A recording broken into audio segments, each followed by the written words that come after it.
नमस्कार, state live में आप सभी का स्वागत है। मैं हूं आपके साथ सपना नवाज। शुरुआत करते हैं बुलेटिन की। बात करेंगे छत्तीसगढ़ की। प्रधानमंत्री नरेंद्र मोदी आज छत्तीसगढ़ के दौरे पर हैं। प्रधानमंत्री नरेंद्र मोदी ने छत्तीसगढ़ विधानसभा के नवीन भवन का लोकार्पण किया, जिसे ग्रीन बिल्डिंग अवधारणा पर बनाया गया है। पूरी तरह से सौर ऊर्जा से संचालित और वर्षा जल संचयन प्रणाली से सुसज्जित करने की योजना है। इस दौरान राज्य स्थापना दिवस के कार्यक्रम समेत कई कार्यक्रमों में शिरकत कर रहे हैं। प्रधानमंत्री नरेंद्र मोदी ने शहीद वीर नारायण सिंह स्मारक और जनजातीय स्वतंत्रता सेनानी संग्रहालय का उद्घाटन और अवलोकन किया। प्रधानमंत्री नरेंद्र मोदी ने छत्तीसगढ़ के नवा रायपुर अटल नगर में एक प्रदर्शनी का अवलोकन किया। प्रधानमंत्री शीघ्र ही सड़क, उद्योग, स्वास्थ्य सेवा और ऊर्जा जैसे प्रमुख क्षेत्रों से जुड़ी 14,260 करोड़ रुपए से अधिक की विकासात्मक और परिवर्तनकारी परियोजनाओं का उद्घाटन और शिलान्यास किया। प्रधानमंत्री नरेंद्र मोदी ने नवा रायपुर अटल नगर में शहीद वीर नारायण सिंह की प्रतिमा का अनावरण किया।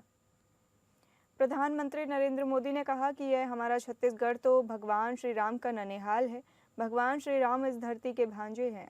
आज विधानसभा के इस नए परिसर में श्री राम के आदर्शों को याद करने का इससे बेहतर दिन और क्या होगा। प्रधानमंत्री ने कहा कि पिछले 25 वर्षों में छत्तीसगढ़ ने जो परिवर्तन देखा है वो अद्भुत और प्रेरणादायी है। कभी यह राज्य नक्सलवाद और पिछड़ेपन से पहचाना जाता था, आज वही राज्य समृद्धि, सुरक्षा और स्थायित्व का प्रतीक बन रहा है।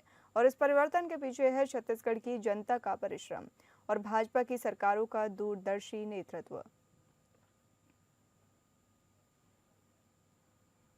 आज का दिन बहुत विशेष है। आज हमारा छत्तीसगढ़ अपनी स्थापना के 25 साल पूरे कर रहा है।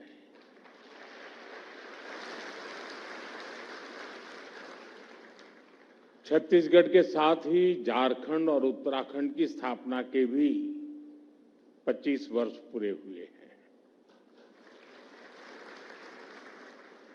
आज देश के और भी कई राज्य अपना स्थापना दिवस मना रहे हैं। मैं इन सभी राज्यों के निवासियों को स्थापना दिवस की बहुत बहुत बधाई देता हूं। राज्य के विकास से देश का विकास, इसी मंत्र पर चलते हुए हम भारत को विकसित बनाने के अभियान में जुटे हैं। छत्तीसगढ़ राज्य स्थापना के 25 वर्ष पूरे होने के मौके पर आज मुख्यमंत्री विष्णुदेव साय ने राजधानी रायपुर स्थित कलेक्टर परिसर में छत्तीसगढ़ महतारी की प्रतिमा पर माल्यार्पण कर उन्हें नमन किया। उन्होंने कहा कि छत्तीसगढ़ महतारी हमारी अस्मिता, आस्था और गर्व का प्रतीक है। स्थापना दिवस की प्रदेशवासियों को बधाई देता हूँ। यह भूमि मातृशक्ति की आराधना वाली भूमि है और छत्तीसगढ़ महतारी के आशीर्वाद से ही प्रदेश निरंतर प्रगति के पथ पर अग्रसर है। उन्होंने प्रदेशवासियों को राज्योत्सव की शुभकामनाएं देते हुए कहा कि राज्य सरकार प्रदेश के समग्र विकास के लिए प्रतिबद्ध है। राज्य सरकार आम जनता के जीवन स्तर में सुधार, महिला सशक्तिकरण, कृषि विकास, युवाओं को रोजगार, आदिवासी समाज की उन्नति और सांस्कृतिक संरक्षण के लिए अनेक योजनाएं संचालित की जा रही हैं। समस्त छत्तीसगढ़ वासियों को स्थापना दिवस की बहुत बहुत बधाई, शुभकामनाएं। और आज छत्तीसगढ़ महतारी को पुष्पांजलि अर्पित किए हैं, माल्यार्पण किए हैं। और आज छत्तीसगढ़ का सौभाग्य है कि आज हमारे देश के यशस्वी प्रधानमंत्री श्री नरेंद्र मोदी जी राज्य स्थापना दिवस के उपलक्ष्य में आज के रजत जयंती समारोह में शामिल होने के लिए आ रहे हैं। छत्तीसगढ़ के पहले मुख्यमंत्री स्वर्गीय अजीत जोगी के पुत्र और जनता कांग्रेस छत्तीसगढ़ के प्रमुख प्रवक्ता अमित जोगी ने आज छत्तीसगढ़ की राजनीति में एक बड़ा भूचाल ला दिया।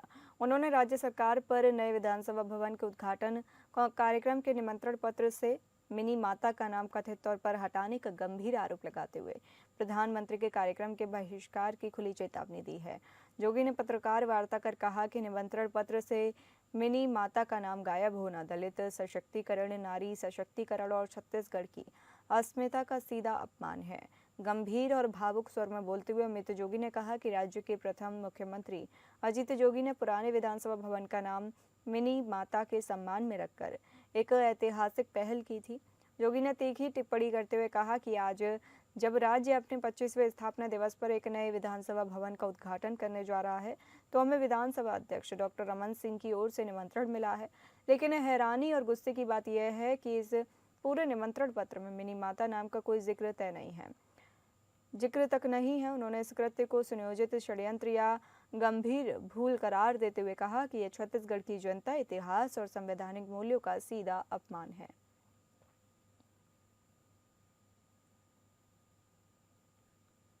हमारे पहले मुख्यमंत्री स्वर्गीय अजीत जोगी जी ने राज्य की पहली विधानसभा का नाम प्रदेश की पहली महिला सांसद, दलित सांसद स्वर्गीय मिनी माता जी के नाम पर रखकर इतिहास रचा था। यह हमारे लिए गर्व का, दलित सशक्तिकरण, नारी सशक्तिकरण का प्रतीक था। लेकिन आज नए विधानसभा के उद्घाटन के इस निमंत्रण से मिनी माता का नाम गायब कर दिया गया है, मिटा दिया गया है। क्या जनता कांग्रेस छत्तीसगढ़ के अध्यक्ष अमित जोगी को रायपुर पुलिस ने उसके निवास पर नजरबंद कर दिया। जानकारी के मुताबिक अमित जोगी प्रधानमंत्री मोदी से मिलने काले कपड़ों में नवा रायपुर जाने वाले थे। पुलिस को भनक लगते ही उन्हें घर से निकलने नहीं दिया गया।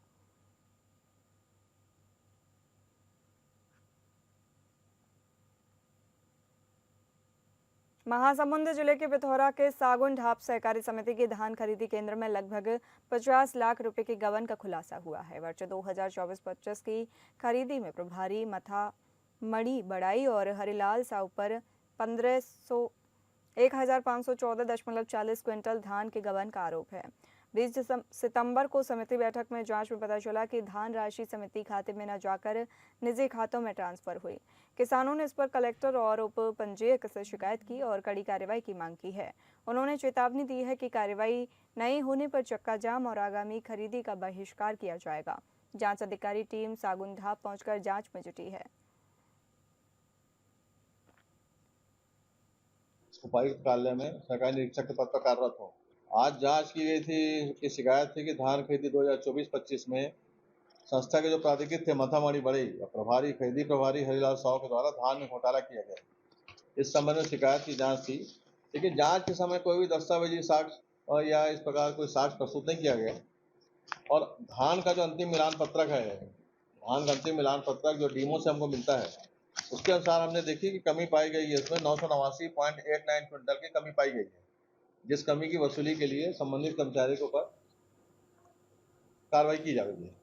भिंड जिले में 4 दिनों से हो रही बेमौसम बरसात ने किसानों को तबाह कर दिया है।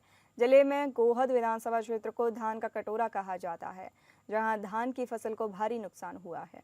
बेमौसम बरसात से हुई भिंड जिले में फसलों के नुकसान को लेकर गोहद विधायक केशव देसाई, कांग्रेस शहर रामशेष बघेल, शहर जिला अध्यक्ष धर्मेंद्र उर्फ पिंकी भदौरिया सहित कई कांग्रेसियों ने 5 विधानसभा में हुई बरसात से फसलों के नुकसान का जायजा लिया और धान की नष्ट फसल लेकर कलेक्ट्रेट पहुंचे, जहां एसडीएम को प्रदेश के मुख्यमंत्री एवं कृषि मंत्री के नाम ज्ञापन सौंपा और कहा कि सरकार जल्द किसानों की बर्बाद फसलों का सर्वे कराकर किसानों को उचित मुआवजा दे। उन्होंने कहा कि सरकार किसानों के नुकसान की भरपाई नहीं करती है तो कांग्रेस सड़कों से लेकर संसद तक बड़ा आंदोलन करेगी।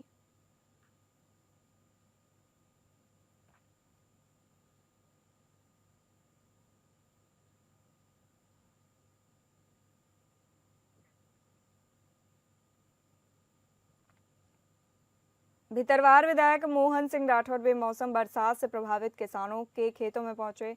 मोहन सिंह राठौर खुद ट्रैक्टर चलाकर किसानों के बीच पहुंचे। भितरवार के ग्राम खेड़ा टाका एवं रही में अतिवृष्टि से धान की फसल को हुए भारी नुकसान का जायजा लेने विधायक मोहन सिंह राठौर गांव पहुंचे तो खेतों तक वाहन न पहुंच पाने पर राठौर ने स्वयं ट्रैक्टर चलाकर खेतों में उतरे और किसानों के बीच जाकर फसलों का निरीक्षण किया। उन्होंने किसानों से विस्तृत चर्चा कर उनकी समस्याएं सुनी और अधिकारियों को स्पष्ट निर्देश दिए कि सर्वे टीम सर्वे के आधार पर प्रभावित किसानों को शीघ्र ही उचित मुआवजा प्रदान किया जाए।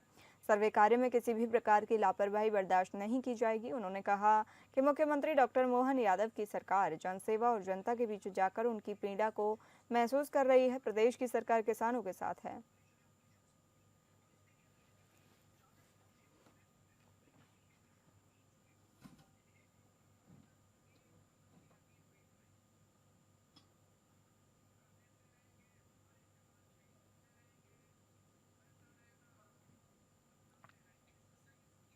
बिहार विधानसभा चुनाव से पहले सियासी हलचल तेज हो गई है। इसी कड़ी में बिहार बहुजन समाज पार्टी के महासचिव सह मीडिया प्रभारी ओम प्रकाश पांडेय ने अपने सैकड़ों समर्थकों के साथ भाजपा में शामिल हो गए। भाजपा में शामिल होने वालों का स्वागत पार्टी के प्रदेश अध्यक्ष डॉक्टर दिलीप जायसवाल ने पटना स्थित भाजपा मीडिया सेंटर में आयोजित कार्यक्रम के दौरान किया।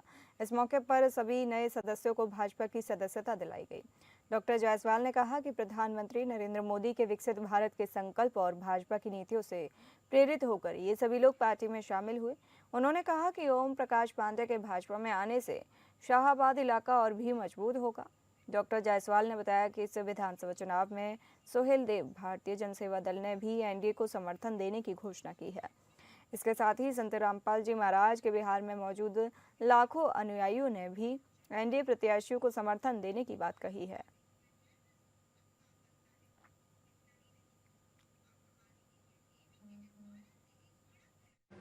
प्रधानमंत्री श्री नरेंद्र मोदी जी और भारतीय जनता पार्टी के विचारधारा से प्रभावित होकर और आज श्री ओम प्रकाश पांडेय जी भारतीय जनता पार्टी में शामिल हो रहे हैं। मैं श्री ओम प्रकाश पांडेय जी का भारतीय जनता पार्टी में स्वागत करता हूं। ओम प्रकाश पांडेय जी के भारतीय जनता पार्टी में शामिल होने से शाहाबाद और विशेष करके कैमूर, सासाराम, बक्सर, भोजपुर का जो इलाका है, काफी भारतीय जनता पार्टी को आने वाले बिहार विधानसभा चुनाव में मदद मिलेगी। मैं पुनः पांडेय जी का, ओम प्रकाश पांडेय जी का स्वागत करता हूं। बिहार विधानसभा चुनाव में महागठबंधन के अंदर सीटें नहीं मिलने से नाराज झारखंड की मुख्य सत्ताधारी पार्टी झारखंड मुक्ति मोर्चा अब चुनाव प्रचार से भी खुद को अलग कर लिया है। इसके साथ ही महागठबंधन से नाराज पार्टी के केंद्रीय अध्यक्ष सह राज्य के मुख्यमंत्री हेमंत सोरेन भी प्रचार से दूर रहेंगे। इस क्रम में जानकारी देते हुए पार्टी के केंद्रीय प्रवक्ता मनोज पांडे ने साफ शब्दों में कहा है कि बिहार में झामुमो चुनाव ही नहीं लड़ रहा है तो चुनाव प्रचार किसका करेंगे। मालूम हो कि बिहार में 6 नवंबर और 11 नवंबर को 2 चरणों में विधानसभा चुनाव होना है। इसके लिए राज्य के सत्ता पक्ष और विपक्ष की सभी राजनीतिक दल अपनी पूरी ताकत झोंक रहे हैं। उधर झारखंड में भी आगामी 11 नवंबर की तारीख को घाटशिला में विधानसभा उपचुनाव होने वाला है, जिसकी सरगर्मी अब तेज होने लगी है। इसी बीच झामुमो और भाजपा के प्रदेश स्तरीय नेताओं, सांसदों और विधायकों ने क्षेत्र में कैंप कर रखा है। रामदास सोरेन जी जो दिवंगत हमारे मंत्री रहे हैं, उनके बेटे को हम लोगों ने प्रत्याशी के रूप में खड़ा किया। सोमेश चंद्र सोरेन का नाम है और बिहार में अभी चीजें वार्ता के चरण में है और बहुत जल्द उसका पता चलेगा।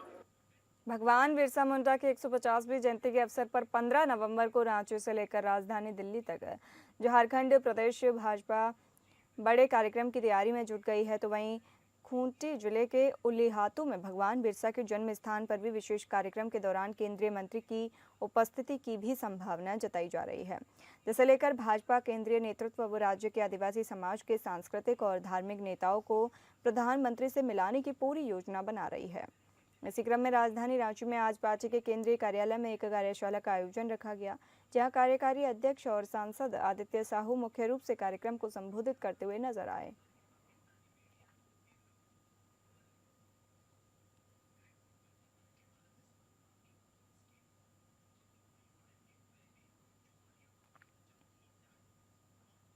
उग्रवादी संगठनों पर करारा प्रहार का सिलसिला झारखंड में लगातार जारी है, जिसके तहत नक्सल उन्मूलन अभियान में राज्य को लगातार उल्लेखनीय सफलता भी हासिल हो रही है। तो वहीं नक्सल को नष्ट करने की दिशा में जो संयुक्त कार्रवाई राज्य सरकार, पुलिस और केंद्रीय बलों द्वारा की जा रही है, उसी के फलस्वरूप में असाधारण उपलब्धि को देखते हुए केंद्रीय गृह मंत्री भारत सरकार के द्वारा विशेष अभियान के लिए केंद्रीय गृह मंत्री दक्षता पदक से झारखंड पुलिस के 14 पदाधिकारी और कर्मियों को सम्मानित किया गया है। ज्ञात हो कि विगत 2 दशकों से शीर्ष नक्सलियों का गढ़ एवं शरण स्थली पारसनाथ पहाड़ी एवं लुगु झुमरा पहाड़ को सुरक्षा बलों द्वारा उग्रवादी संगठन की गतिविधि से मुक्त कराया गया है।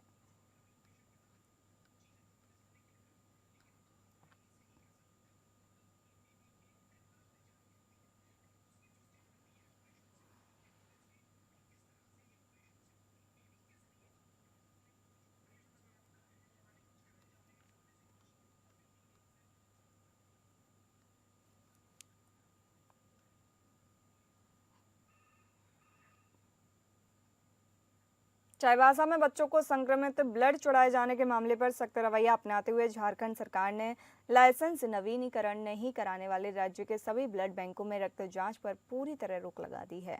ये आदेश स्वास्थ्य विभाग के अपर मुख्य सचिव अजय कुमार सिंह ने ब्लड बैंकों के संचालन की समीक्षा के दौरान जारी किया है। सिंह ने इस संबंध में रांची के नेपाल हाउस स्थित कार्यालय में अधिकारियों और सभी सिविल सर्जनों के साथ एक वीडियो कॉन्फ्रेंसिंग के जरिए बैठक करते हुए रक्त कोषों को लेकर कल कई जरूरी निर्देश दिए। इसके साथ ही अपर मुख्य सचिव ने एलिजा जांच नहीं करने वाले ब्लड बैंकों को बंद करने के भी निर्देश दिए। गौरतलब है कि चाईबासा के सदर अस्पताल में जिन बच्चों को संक्रमित ब्लड चढ़ाया गया था वो सभी बाद में HIV पॉजिटिव पाए गए थे।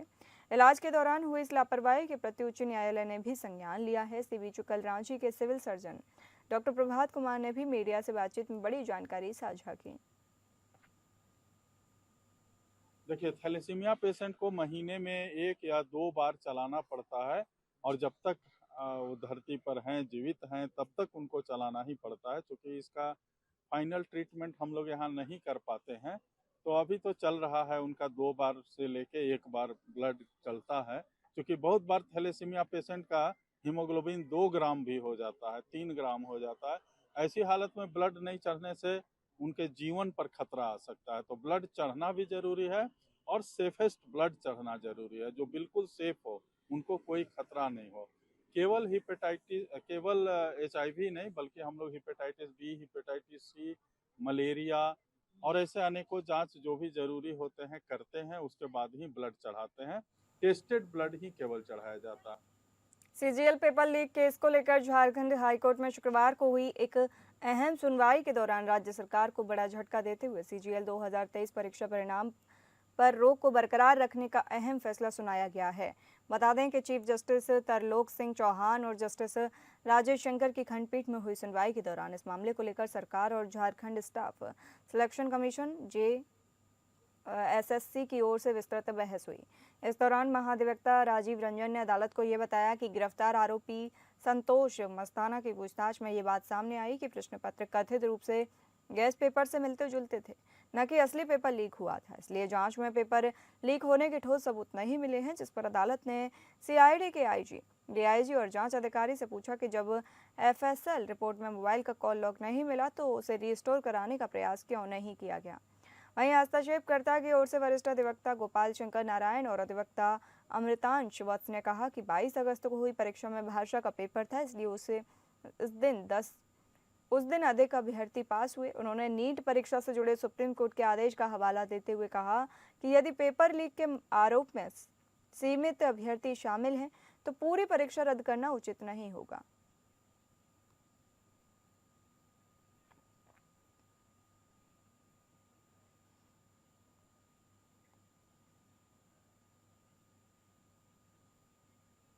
चाईबासा में बच्चों को संक्रमित ब्लड चढ़ाए जाने के मामले पर सख्त रवैया अपनाते हुए झारखंड सरकार ने लाइसेंस नवीनीकरण नहीं कराने वाले राज्य के सभी ब्लड बैंकों में रक्त जांच पर पूरी तरह रोक लगा दी है।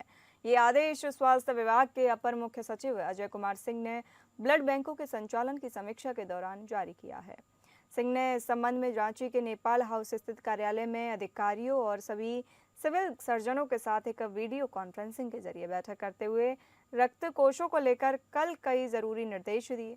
इसके साथ ही अपर मुख्य सचिव ने एलिजा जांच नहीं कराने वाले ब्लड बैंकों को बंद करने के भी निर्देश दिए। गौरतलब है कि चाईबासा के सदर अस्पताल में जिन बच्चों को संक्रमित ब्लड चढ़ाया गया था वो सभी बाद में HIV पॉजिटिव पाए गए थे। इलाज के दौरान हुई इस लापरवाही के प्रति उच्च न्यायालय ने भी संज्ञान लिया है। इसी बीच कल रांची के civil surgeon doctor Prabhat Kumar ने भी मीडिया से बातचीत में बड़ी जानकारी साझा की है। बोकारो स्टील प्लांट में लगातार ठेका कर्मियों के साथ हो रही घटनाओं को जिला उपायुक्त अजय नाथ झा ने गंभीरता से लेते हुए आज कुछ सख्त निर्देश BSL प्रबंधन को जारी किए। BSL प्लांट में सेफ्टी मैनेजमेंट में हो रही चूक को लेकर शुक्रवार शाम को बोकारो जिला उपायुक्त और बोकारो SP ने BSL प्रबंधन के अधिकारियों के साथ समीक्षा बैठक जिला समाहरणालय में की, जहां वीडियो कॉन्फ्रेंसिंग के जरिए BSL के निदेशक प्रभारी आलोक वर्मा भी मौजूद रहे। बैठक के बाद बोकारो DC अजय नाथ झा ने अपने जारी किए हुए बयान में बताया कि लगातार हो रही घटनाओं को लेकर जो जांच हुई थी उसकी रिपोर्ट को हमने राज्य सरकार को भेज दिया है और यह भी स्पष्ट किया कि सेफ्टी को लेकर कि जीरो टॉलरेंस होना चाहिए। अनस्किल्ड लेबर स्किल्ड लेबर का काम नहीं करना चाहिए। सीसीटीवी फुटेज कम से कम 1 सप्ताह का होना चाहिए और ठेका कर्मियों को भी वहीं सेफ्टी किट मिलेगी जो बीएसएल कर्मियों को मिलता है। बोकारो स्टील प्लांट में जो लगातार दुर्घटना हुई है उसको लेकर के जांच किया था। उस जांच को एक हमने रिपोर्ट राज्य सरकार को भेजा भी है। आज उसी के मुतालिक डायरेक्टर इंचार्ज राउरकेला से जुड़े हुए थे, जो बोकारो के हैं वो जुड़े हुए थे और यहाँ के इनके सीनियर अफसर जुड़े हुए थे। हमारे एसपी थे, एसडीएम और सभी अधिकारियों के साथ हमने एक समीक्षा बैठक की है। हमने कहा है कि सेफ्टी को लेकर जीरो टॉलरेंस होना चाहिए। जो निर्धारित एसओपी है, किसी भी काम को किए जाने का एक एसओपी निर्धारित होगा स्टील प्लांट का, उसके बियॉन्ड कोई काम नहीं होना चाहिए। अनस्किल्ड लेबर की शिकायत थी कि अनस्किल्ड लेबर स्किल्ड लेबर के रूप में काम कर रहा है, वो बिल्कुल नहीं होना चाहिए। महाराष्ट्र के अमरावती ग्रामीण पुलिस की स्थानीय अपराधी शाखा को मादक पदार्थ विरोधी अभियान में बड़ी सफलता मिली है। ओडिशा से गांजा तस्करी कर रहे 2 आरोपियों को गिरफ्तार कर पुलिस ने कुल 26 लाख रुपए कीमत का 104 किलो 879 ग्राम गांजा और एक बोलेरो गाड़ी जब्त की। पुलिस अधीक्षक विशाल आनंद के निर्देश पर पुलिस गश्त कर रही थी, तभी उन्हें सूचना मिली कि कुछ लोग नागपुर के रास्ते अवैध रूप से गांजा लेकर जा रहे हैं।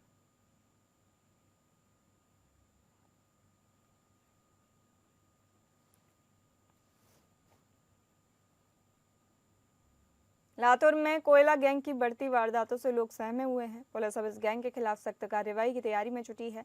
लातूर शहर के मलवटी रोड पिंटू होटल इलाके में कुछ युवकों ने एक युवक का धारदार हथियार से जानलेवा हमला कर दिया।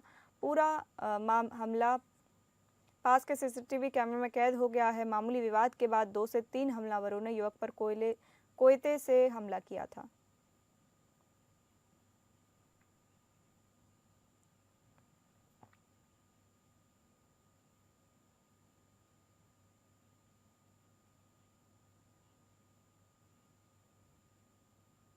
विधायक जगतार सिंह दयालपुरा ने समराला शहर की सड़कों की खस्ता हालत को देखते हुए ओटाला गांव से बलियो गांव तक सड़क के निर्माण का शुभारंभ किया। इस संबंध में विधायक जगतार सिंह दयालपुर ने बताया कि कुछ समय पहले भारी बारिश के कारण शहर की सड़कें क्षतिग्रस्त हो गई थी, लेकिन उन सड़कों की मरम्मत की अवधि अगले साल तक थी। लेकिन शहरवासियों की समस्याओं और परेशानियों को देखते हुए लोगों को राहत देने के लिए ओटाला गांव से बालियो गांव तक सड़क का निर्माण 1 साल पहले शुरू किया गया था। उन्होंने बताया कि इस पर लगभग 6 करोड़ रुपए खर्च होंगे। उन्होंने ये भी बताया कि इसके बाद राछावा बीजा रोड, जहां भारी बारिश के कारण गड्ढे हो गए हैं, उसका पैच वर्क भी शुरू किया जाएगा।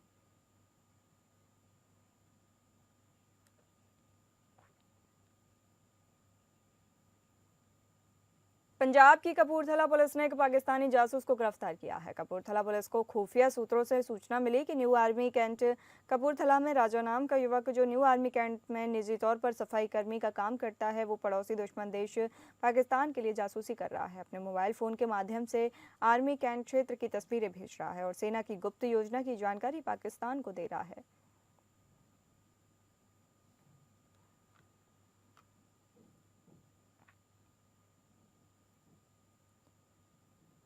फिलहाल इस बुलेटिन में इतना ही। नमस्कार।